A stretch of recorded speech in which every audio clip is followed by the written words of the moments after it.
তুমি না কইছিলা তুমি আমার ছাড়া বাঁচবা না? এখন তো ঠিকই বাইচে আছো। পৃথিবীর সবচেয়ে বড় মিথ্যা হচ্ছে তোমার সারা বাঁচবো না, মইরা যাবো। গালি দিতে ইচ্ছা করে, বুঝছো? যারা প্রেমকে অনেক মহান বানানোর চেষ্টা করে, যারা প্রেমকে ঐশ্বরিক বানানোর চেষ্টা করে, আমার তাদের প্রতি রীতিমতো গালি কাজ করে। প্রেম কোনো ঐশ্বরিক জিনিস না।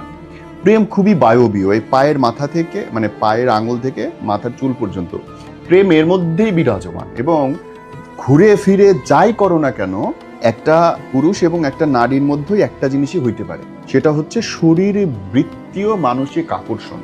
এর বাইরে কোনো কিছু না। তুমি সেটাকে যেভাবেই ব্যাখ্যা করো, শুনতে খারাপ লাগবে, মানতে অস্বস্তি হবে, কিন্তু এটাই হচ্ছে রিয়ালিটি ভাই। এর বাইরে কোনো লাইন নাই। শরীর বৃত্তীয় আকর্ষণ।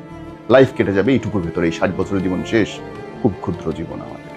এবং যারা প্রেমের জন্য নিজের কেরিয়ার ধ্বংস করে, ব্যবসা ধ্বংস করে, পরিবার ধ্বংস করে, তাদের প্রতি না লড়া ভাই। এটা এটা এটা লাইফ না।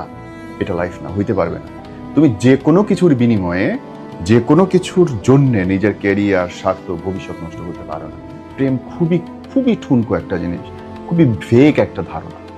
আমি জানি অনেক প্রেম কাতর কবিদের বুকে আঘাত লাগবে, কিন্তু এটাই সত্যি। প্রেম কেবল একটা লেনাদেনার মাধ্যম। সব সতর্ক হও। তার চেয়ে কাজ করো, রিক্সা চালাও, তাতেও লাভ আছে। প্রেম করার চাইতে রিক্সা চালানোর লাভ বেশি।